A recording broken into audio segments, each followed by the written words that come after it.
How to insert picture into table in Word.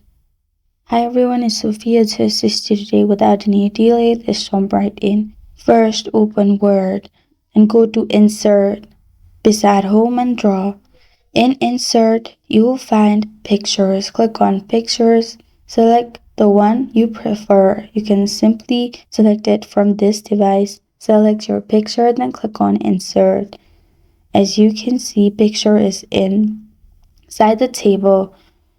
You can drag it wherever you want inside the table, or you can simply resize it as you want.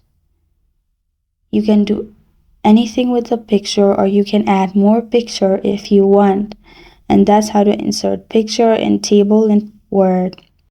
Thank you for joining me today. If this video helps you out, please leave a like and subscribe for more. Got a question or want to suggest a topic? Comment below. I am Sophia signing off. Until next time.